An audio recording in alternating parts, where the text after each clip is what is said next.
राधे राधे भक्तों। अर्जुन ने कहा, हे कमलनयन, आपने शुक्ल पक्ष की एकादशी का विस्तार पूर्वक वर्णन कर मुझे सुनाया। अतः अब आप कृपा करके मुझे अधिक मास के कृष्ण पक्ष की एकादशी का क्या नाम है, इसमें किस देवता का पूजन किया जाता है तथा इसके व्रत से किस फल की प्राप्ति होती है तथा उसकी विधि क्या है, इन सब के बारे में बताइए। श्री भगवान बोले, हे अर्जुन, अधिक मास के कृष्ण पक्ष में जो एकादशी आती है वो परमा एकादशी कहलाती है। वैसे तो प्रत्येक वर्ष 24 एकादशियां होती है। अधिक मास या मलमास को जोड़कर वर्ष में 26 एकादशियां होती है। अधिक मास में 2 एकादशियां होती है, जो पद्मिनी एकादशी शुक्ल पक्ष और परमा एकादशी कृष्ण पक्ष के नाम से जानी जाती है। इसके व्रत से सभी पाप नष्ट हो जाते हैं तथा मनुष्य को इस लोक में सुख तथा परलोक में सद्गति प्राप्त होती है। इसका व्रत विधानानुसार करना चाहिए और भगवान विष्णु का धूप, दीप, नैवेद्य, पुष्प आदि से पूजन करना चाहिए। इस एकादशी की पावन कथा, जो कि महर्षियों के साथ कांपिल्य नगरी में हुई थी, वो मैं तुमसे कहता हूं। ध्यानपूर्वक श्रवण करो। परमा एकादशी व्रत कथा। कांपिल्य नगरी में सुमेधा नाम का एक अत्यंत धर्मात्मा ब्राह्मण रहता था। उसकी स्त्री अत्यंत पवित्र तथा पतिव्रता थी। किसी पूर्व पाप के कारण वह दंपति अत्यंत दरिद्रता का जीवन व्यतीत कर रहे थे। ब्राह्मण को भिक्षा मांगने पर भी भिक्षा नहीं मिलती थी। उस ब्राह्मण की पत्नी वस्त्रों से रहित होते हुए भी अपने पति की सेवा करती थी तथा अतिथि को अन्न देकर स्वयं भूखी रह जाती थी और पति से कभी किसी वस्तु की मांग नहीं करती थी। दोनों पति पत्नी घोर निर्धनता का जीवन व्यतीत कर रहे थे। एक दिन ब्राह्मण अपनी स्त्री से बोला, हे प्रिय, जब मैं धनवानों से धन की याचना करता हूं तो वो मुझे मना कर देते हैं। गृहस्थी धन के बिना नहीं चलती, इसलिए यदि तुम्हारी सहमति हो तो मैं परदेश जाकर कुछ काम करूं, क्योंकि विद्वानों ने कर्म की प्रशंसा की है। ब्राह्मण की पत्नी ने विनीत भाव से कहा, हे स्वामी, मैं आपकी दासी हूं। पति अच्छा और बुरा जो कुछ भी कहे, पत्नी को वही करना चाहिए। मनुष्य को पूर्व जन्म में किए कर्मों का फल मिलता है। सुमेरु पर्वत पर रहते हुए भी मनुष्य को बिना भाग्य के स्वर्ण नहीं मिलता। पूर्व जन्म में जो मनुष्य विद्या और भूमि दान करते हैं, उन्हें अगले जन्म में विद्या और भूमि की प्राप्ति होती है। ईश्वर ने भाग्य में जो कुछ लिखा है उसे टाला नहीं जा सकता। यदि कोई मनुष्य दान नहीं करता तो प्रभु उसे केवल अन्न ही देते हैं। इसलिए आपको इसी स्थान पर रहना चाहिए, क्योंकि मैं आपका विछोह नहीं सह सकती। पति बिना स्त्री की माता, पिता, भाई, श्वशुर तथा संबंधी आदि सभी निंदा करते हैं। हंसलिए है स्वामी, कृपा कर आप कहीं न जाएं। जो भाग्य में होगा वो यही प्राप्त हो जाएगा।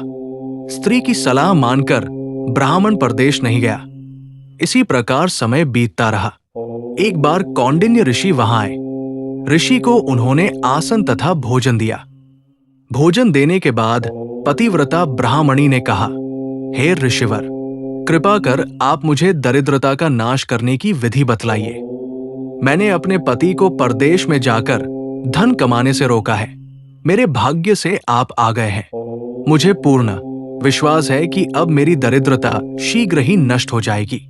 अतः आप हमारी दरिद्रता नष्ट करने के लिए कोई उपाय बताएं। ब्राह्मणी की बात सुन कौंडिन्य ऋषि बोले, हे ब्राह्मणी, मल मास की कृष्ण पक्ष की परमा एकादशी के व्रत से सभी पाप, दुख और दरिद्रता आदि नष्ट हो जाते हैं। जो मनुष्य इस व्रत को करता है वो धनवान हो जाता है।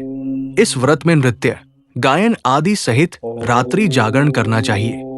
ये एकादशी धन वैभव देती है तथा पापों का नाश कर उत्तम गति भी प्रदान करने वाली होती है।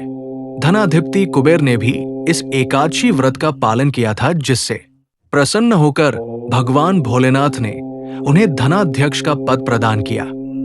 इसी व्रत के प्रभाव से सत्यवादी राजा हरिश्चंद्र को पुत्र, स्त्री और राज्य की प्राप्ति हुई थी। तदुपरांत कौंडिन्य ऋषि ने उन्हें एकादशी के व्रत का समस्त विधान कह सुनाया। ऋषि ने कहा, हे ब्राह्मणी, पंचरात्रि व्रत इससे भी ज्यादा उत्तम है। परमा एकादशी के दिन प्रातःकाल नित्य कर्म से निवृत्त होकर विधान पूर्वक पंचरात्रि व्रत आरंभ करना चाहिए।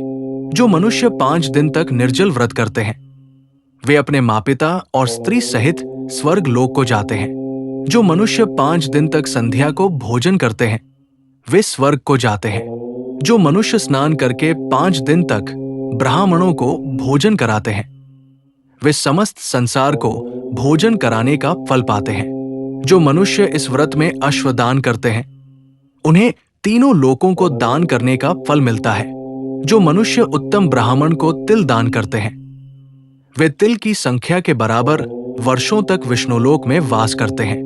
जो मनुष्य घी का पात्र दान करते हैं वो सूर्य लोक को जाते हैं।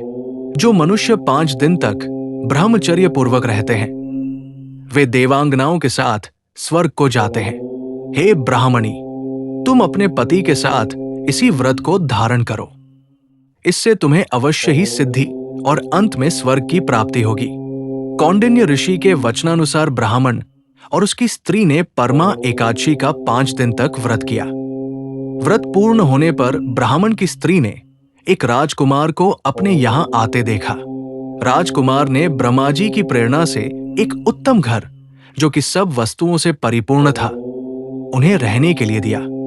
तदुपरांत राजकुमार ने आजीविका के लिए एक गांव दिया।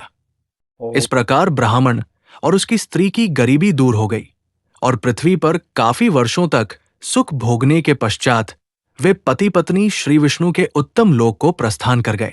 अगर आपको ये कथा अच्छी लगी हो तो लाइक, शेयर और चैनल को सब्सक्राइब अवश्य करें। जय श्री विष्णु। राधे राधे।